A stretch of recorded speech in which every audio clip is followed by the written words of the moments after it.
I think we're live. And we're along with Eric and Elaine, our two notables for the week. Missing in action, actually we know where he's at, is Dieter. He's headed down to Phoenix here. And we're going to rendezvous here at my house and then head over to Burbank for the class coming up this Saturday. And this is Fearless Flight Live. We're going to do a really short version tonight as I am in the midst of preparing for this Saturday and getting ready to pack and hit the road there. And we're thinking about doing a special edition of Fearless Flight Live on Thursday from the studio in Los Angeles, just to kind of give you a behind the scenes view over there. So the show every week, of course, is for anyone who has the fear of flying or knows somebody that's afraid to fly, or if you're just interested and want to talk airplanes with us. And we have a Facebook group that's live, Fearless Flight Birds of a Feather. We highly recommend that you join that if you haven't, to get some special support from a few of your closest new friends there. The group is growing. I think we're over 500 or 400 people now. And I got involved myself and along with joining our Facebook page there. So anyway, we wanted to remind you of, let's see, I need to put up the slides there. My brain just went blank for the moment. Let me share.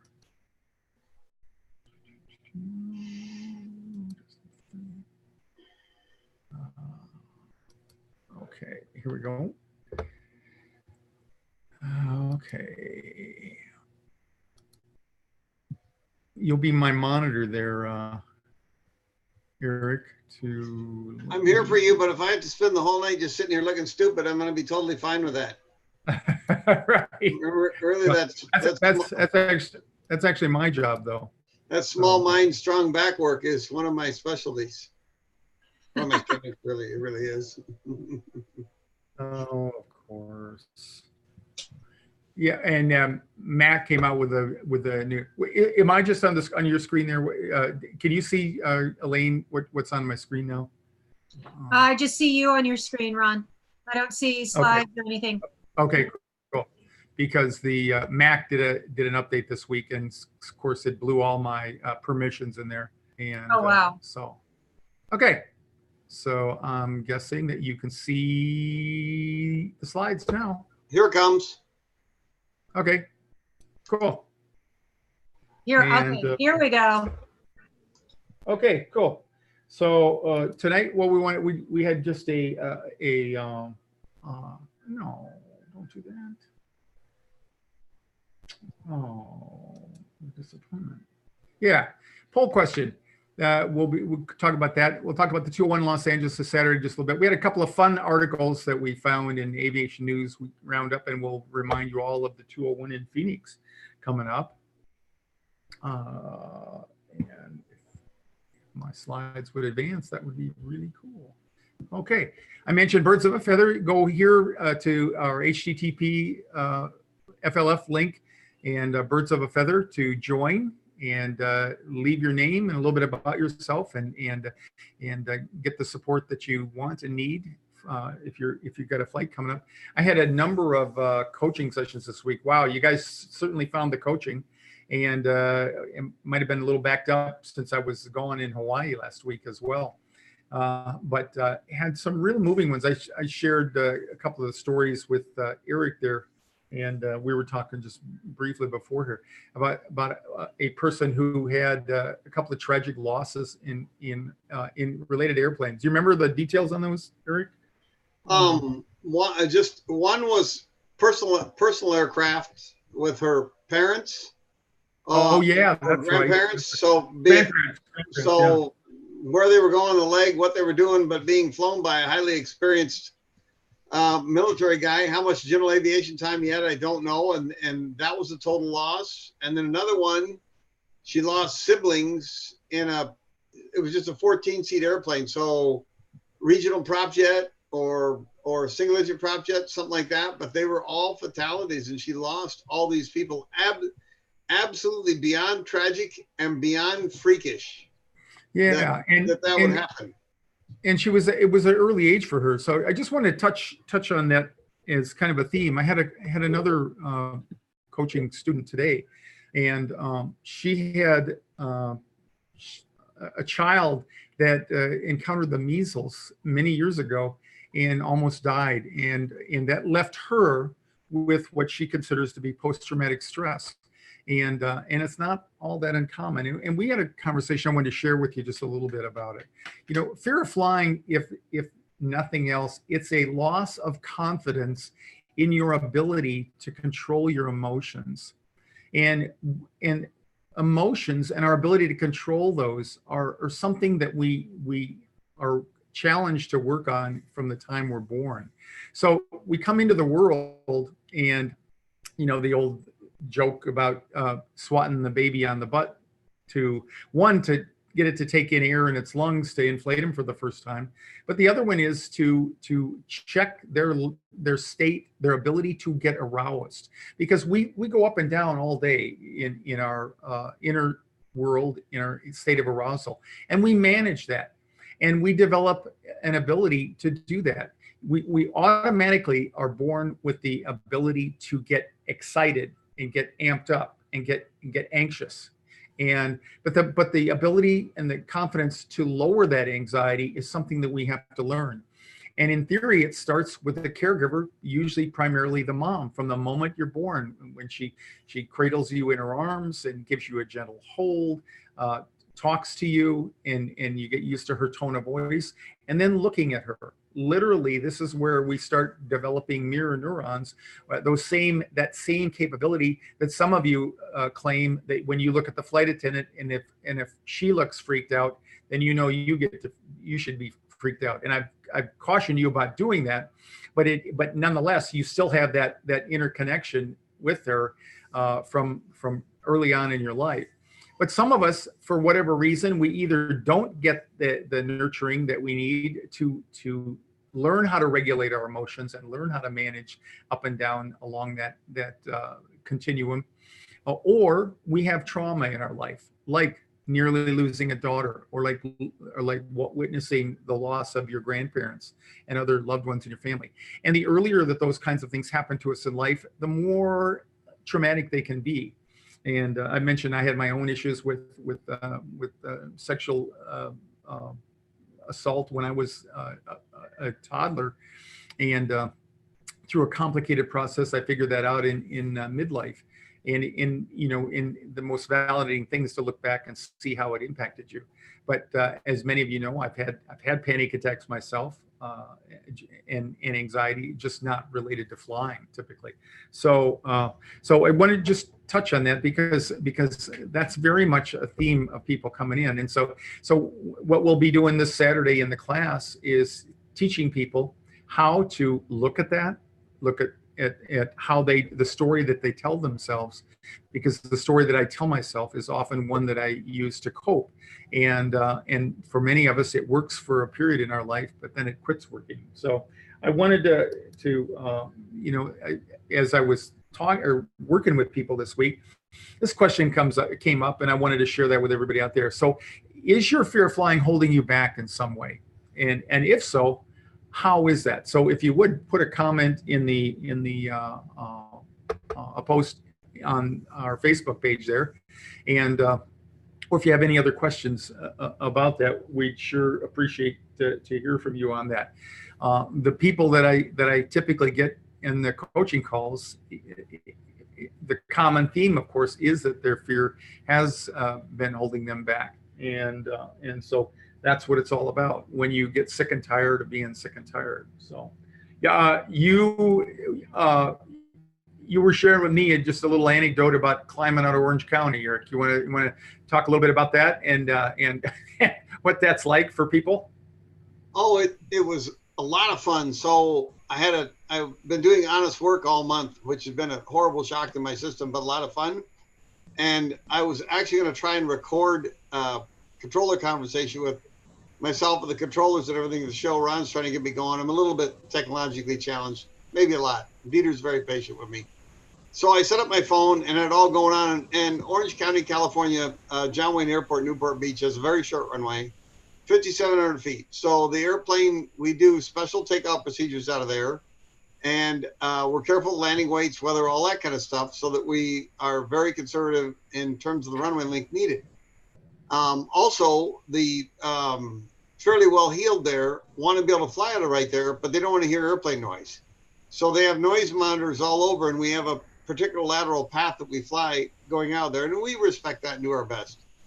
So I made my PA to the passengers from the door that we were going to do a different sort of takeoff procedure out of there, which in our case was just maximum power. And I said, have you all flown out of here? And they're all like this. They fly out of there a bunch. They live there. And I said, have you done it at 77? And they said, no. I said, okay, this is going to be an e-ticket ride. I'm letting you know the first minute or so will be a little more brutal than you've usually flown. And so we have to qualify. I realize when I use e-ticket, that dates me. And so a lot of people, I guess they don't do that. It's one size fits all now at Disney World. So it's the all-day pass. This used to be the adventurous rides at Disneyland were all the ones that we were on the e-ticket. So I might not have phrased e-ticket, but I let them know it's going to be a violent ride. So I set up my phone so they could hear I was thinking, oh, I'm going to have this around. The controller conversation is going to be great. There's nobody out there. It's a beautiful day. And the airplane was full. And our procedures for that runway, because it's short, is to use maximum power. And as Roundup have explained before, if we do that in a shorter runway, then we arrive at our takeoff speed earlier. And should we have to reject, it gives us more room to reject. But everything worked as normal this day. We arrived at the takeoff speed very quickly, very quickly. Yeah. And started initial climb out. And as soon as I got the nose up and maintaining this climb out of the monitors, I was maintaining over 6,200 feet per minute vertical speed continuous for almost a minute. And as soon as I got the nose up, my phone just flew off the side console and smashed into the cockpit door. I'm sure the flight attendants heard it. And I bet the controllers would just look at the top of the wings and the fuselage as we climbed out. And we got out and went around there, and it was a lot of fun. And you burn a lot of gas. It was very quiet, but it's not our normal departure procedure. And when we got to Phoenix, when I got off of saying goodbye to the passengers, they go, yeah, thanks for letting us know. That was a little different than usual. So that was very fun. And I think it's not only it's about 25 degrees nose high. Is that what you guys do in the 57 as well? Easily, yeah. I can hold max pitch with that power setting. Yeah. So it's not just the pitch attitude either. It's once you get to, is it 1,000 feet or 1,500 now that you we don't do any of that hero stuff anymore because the engines are so much quieter, and it's a good idea. As Ron's talking about the old days, we used to pull the power way, way back, and it would be an exaggerated power retardation of the power while we went out over Newport Bay to make as minimal noise as possible and climb out. Well, the new engines are so much quieter, and the feds have decided, this maybe isn't the best idea that we don't do that anymore. But I held a very slow climb speed to make the airplane escape and get away vertically from the noise monitors as quickly as possible. So it was always a notorious profile for anybody coming out of Orange County and flying out of there.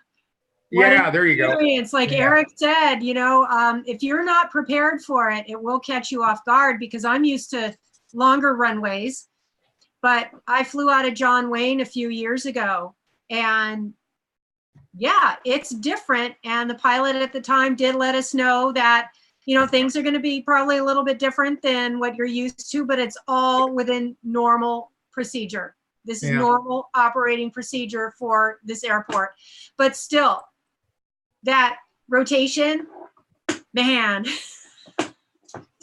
Yeah. And I don't think there's anywhere else in the country that does a special procedure like that, right? Everybody else is just normal noise abatement. We climb and John Wayne it's interesting. I live fairly close to there, so every once in a while, if I'm out front, I'll look up and see planes either on their way out from there, or depending on the winds, the direction of the winds, on their way inbound to the airport.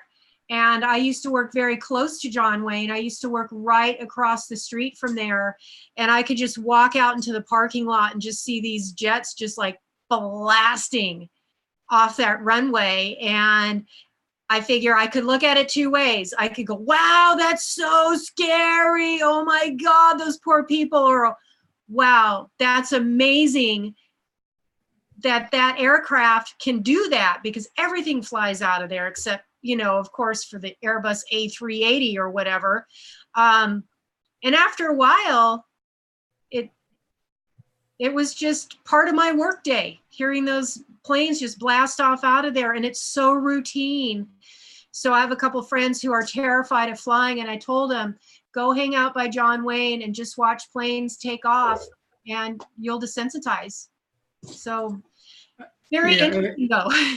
And another coaching or response, inquiry from a student that I've coached in the past here. She was going on a flight from LA to Dallas, DFW, just 2 nights ago, I think it was. I don't know if you remember that, Eric, but there was it got national news. There was a tornado that was spawned out of that system there, at least one. Yeah. I always think there's probably more than one. And she happened to be on a flight, and they ended up diverting into San Antonio. And of course, she was really upset by the whole thing, and she even confessed to putting her head in the seatmate's lap next to her. And what we did was we just talked a little bit about it, just debrief, which is the most important thing. And, you know, we encourage you, if you have a bad flight, number one, when you get off the airplane, stop and talk to the pilot and ask him questions that are related to your fears, so that you can hopefully get some answers, and you can strip yourself of some of that anxiety, so you don't have to carry that off the airplane with you. And then the other thing, if you still have questions, contact us, and you know, you contact me, email me, or however you can get a hold of us, and we can cover it the next week on the show, or I can just cover a personal message either through an email or through Facebook Messenger. So I thought we'd talk just quickly about, she ended up in San Antonio, and we've talked before about the, you know, how if the weather is programmed or forecast to be bad, we have an alternate before we go in there. And if I thought maybe you'd want to just go through just the decision to go to an alternate like that, Eric. Oh, I was trying to choke back my smart mouth remark, going, well, if the tornado's in Dallas and it's not in San Antonio, then San Antonio is a fabulous decision, and also has a lot of fine dining and good culture. And I think the guys made a really great choice. Yeah. And she could have driven that if she had to. And I think I would have been really happy to be there rather than messing with heavy weather like that in Dallas. But that's sure pretty late in the year for all that excitement in the Midwest to still be kicking off. That's amazing. Yeah, and so when she landed there, she found she was grateful for the response to her text and all that. But again, it all goes back to, we talk about these things because we know they're interesting to you, but the issue isn't what happens. You know, the pain in your brain is not about the plane. The pain in your brain is not about the weather. The pain in your brain is not about the fog or anything like that. The pain in your brain is due to not having confidence that you can manage your emotions, whether it's related to thoughts about the mechanical safety of the airplane, or whether it's about your own ability to withstand the anxiety that you're going through. So stay with us. Let me interrupt for 15 seconds. Yeah. Now that I got rid of my smart mouth remark, it's highly likely that activity or severe activity was forecast there for time of arrival.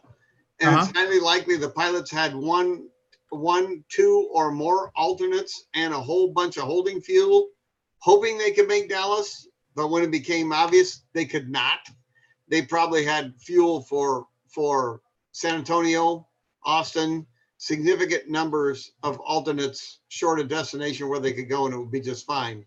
They were hoping for the best, but really well prepared for the worst. I have no doubt if we looked at the release, they would have been carrying a lot of extra gas on a flight like that, because that stuff is usually not a surprise. Yeah, and an alternate is based on the worst possible forecast, like Eric said. So when we get there, it's rarely that it's timed such that like for this crew apparently that this young lady was on her flight there, and so while we can't say that it's no big deal, because it definitely is a an alternative landing at another destination, but it is the safest alternative. And that's the first thing I emphasized. I said, look at the quality of the decision that those guys made. The fact that you were getting bounced around in the back and it caused you a lot of distress is not to be minimized, but it is subordinate to the fact that the system works and they did everything that we would hope that they would do, kept you and the airplane and themselves safe. So anyway, okay, we're gonna move into that. I don't know if we've had anybody shared their experiences. Yeah, we've got a couple comments to okay. The question of the week. So let me scroll down a little bit. Wes Troutman, quote, holds me back from vacationing in places I would want to visit. Michelle Villa, hey Michelle, poll question, only on long flights. Tracy Solis, absolutely, I don't go to places I really want to go, and I don't go to see family and friends. I'm truly sick and tired of being sick and tired. I just purchased the FearlessFlight toolkit and can't wait to listen to it. So that's good. That's good endorsement. And oh, go ahead. One more comment. I was just going to say, speaking of the FFK, you know, that was a notion that I had, wow, almost 20 years ago, based on another audio program that I heard to do that. And I'm talking about the flight harmonizer, which is part of the FFK there. And the really cool thing about it was, I had a great experience this week, and that was I had a coaching call, and the student confessed that she had a friend who had actually turned her on to me in FearlessFlight here and had given her a copy of the FFK. And she said that thing is amazing. And that's what actually has gotten her through some of the flights that she's been on recently. And now she's looking at going a little bit deeper in there. So it's always great when your wildest dreams and imagination of something that you think will help somebody actually does. So I appreciate her feedback, and I appreciate all of you out there sharing that with us. But you know, and that's just part of the initial process, at least the short term, is to help you drown out that little voice in your head that causes a doubt and lack of confidence. Because again, the whole point is to get your confidence up, and so that you don't have to worry about those things. So okay, let me share the screen again. Let's see, we have one more comment. Okay. Let's see, from Bridget Bolds Gibson. I want to enjoy flying, not just white knuckle flying. Yeah. So she's in the right place. Right place with the right people. Welcome, Bridget. Yeah. And a really common theme is for people who flew for a certain period in their life, and then they had a bad experience, or something came up in their life, like starting a family, getting married, new responsibilities, and that seems to be a trigger for anxiety for a lot of people, and it changes brain chemistry there.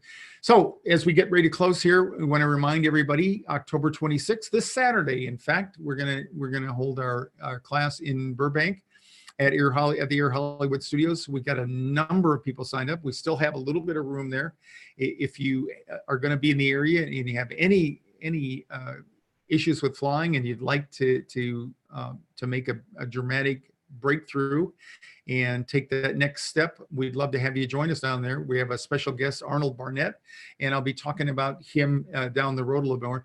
Arnold is the one whose statistics I use for the chances of dying in an airplane crash.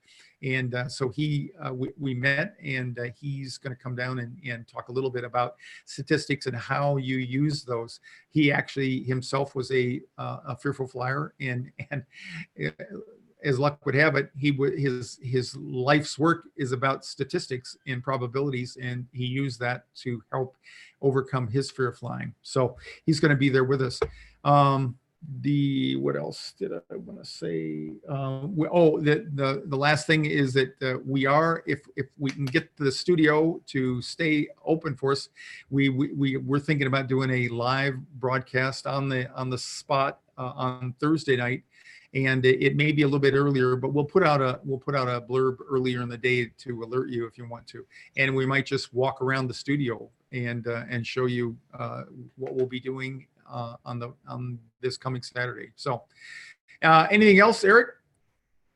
I think that's about it, and it's off the subject. Do you want to show the ANA robot, or should we wait? Because the longer we wait, the more funny stuff I'm thinking up with that.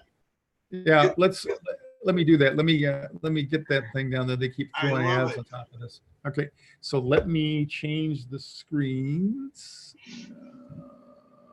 New share. You'll have to let me know if this works.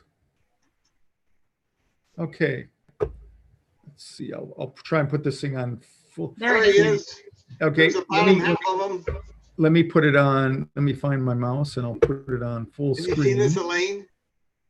Huh? Have you seen this? I've seen them used in classrooms when kids are out for a long time. Some districts will utilize something like that, but I haven't seen it applied to air travel. That's pretty interesting. So this is great idea. This is a Japanese airline, All Nippon Airways, and they're actually developing this so that now if you have a fear of flying or you just can't afford it or a number of other reasons, they've got these things, I forget, they're robots basically, and they activate them and put them in an area, and you just sit there, apparently probably a subscription or something like that, and walk around, or this thing moves around and shows you all the sights. I'm not going to be a big fan. It sounds kind of clever and all that, but I'd still like to see the real thing myself. So watching the pyramids from a robot doesn't turn me on all that much. I can't resist, but there's two possible great advantages of this. Number one, a trip to your in-laws, you can send the robot. Probably pay for itself right there.